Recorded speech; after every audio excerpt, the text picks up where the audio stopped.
Ngatho cia mwanya muno ni undu wa gucoka ndirehoka no urathie na mbere wega.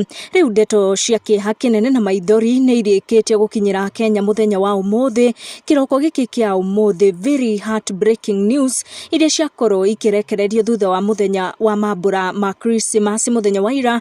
Kenyans meyumiritie na njira nene kumiriria senator wendetwo muno wa kuria Nyandarua, Senator Methu, uria ukoretwo agikorwo ni kiha kiroko kia umuthi thutha wa go celebrate Christmas muthenya wa ira na baba wao ni areketie kuhuruka. Andu marigatu ni meyumeria gutuma ndumiriri ciao cia pole kuri Senator Methu uria watigwo ni baba wao. Senator Methu anirira ndeto ici kugerera nende ciake cia ukinyaniria kuria ari na ruo runene. Akorwo akiandika na akiuga, death is painful and cruel, the pain of losing a parent is immeasurable. My dad rested this morning. Muthoni wa Kirumba auma wa mbere kumiriria senator uyu na njira ndumiriri, akorwo akimwandikira kugerera mutambo wa Facebook.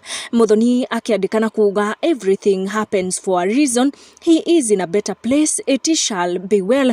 Age are maroka guikia ndumiriri yao ya pole kuri senator wa kuria Nyandarua, Senator Methu uria watigwo ni baba wake ni Njeri wa Muigai wa Njoroge, akimwandikira na kuga, so sorry for the loss, may he rest in peace. Karagu wa Muraya ona akiagikora kiuga, oi sorry bro.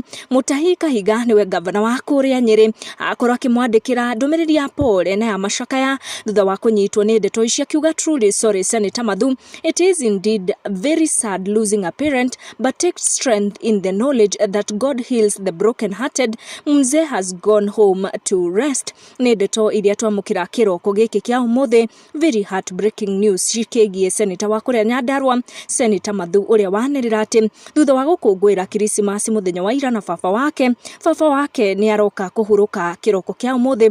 Ona ithue guku gwa Kikuyu Community News tugatuma ndumiriri cia pole kuri family yothe ya Senator Methu haria ya kiruma ni undu wa gutigwo ni baba wao. May he rest well.